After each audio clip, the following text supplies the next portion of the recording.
Sabi ko po, hindi siya nag-iisa. Ibig ko sabihin rin po dito ay kung sakali namang kailangan siyang i-secure, meron pong mga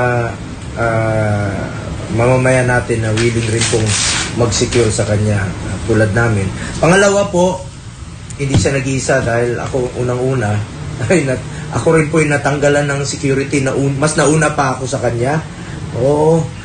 Opo, alam nyo, siguro mga 3 weeks ago pa po ito.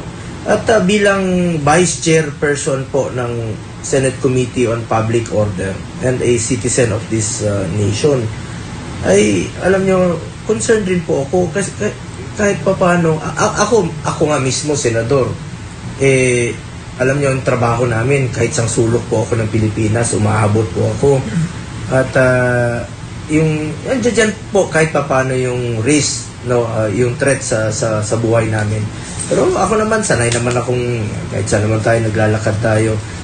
Noong panahon po ni dating Pangulong Duterte, ako po mismo ang isa sa nag-suggest rin po sa kanya na idoble po ang sahod ng pulis dahil kulang talaga. Mahal po namin kayo.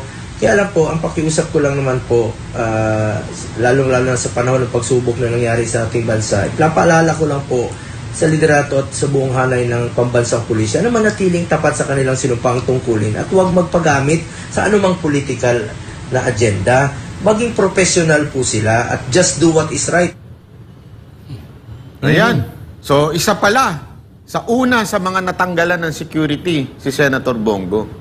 So talagang mga Duterte. Oo, lahat to. Sinabi ko na sa inyo, lahat to. Hindi ko kasi madali yung trabaho namin. Sa totoo lang para sa kaalaman mo, Mr. Marbil.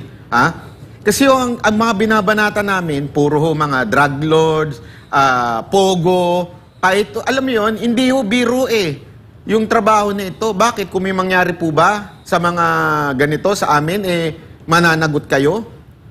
Si Vice Presidente pa po, ang kalaban niyan, mga komunista.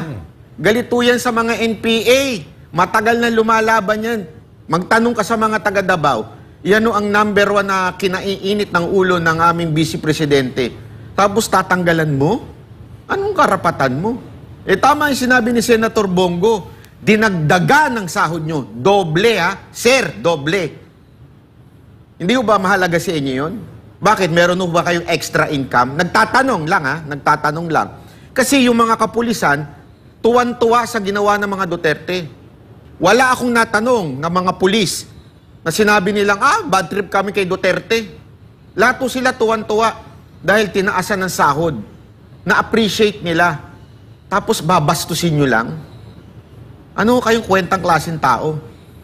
Palibhasa, pa-retire na kasi mga yan, banat bay. Yun. Pa-retire na yung mga yan Kaya okay na sa kanilang gumawa ng ganyan. Ang importante, okay na yung buhay nila. Pagtapos ng kanilang serbisyo, hayahay na sila.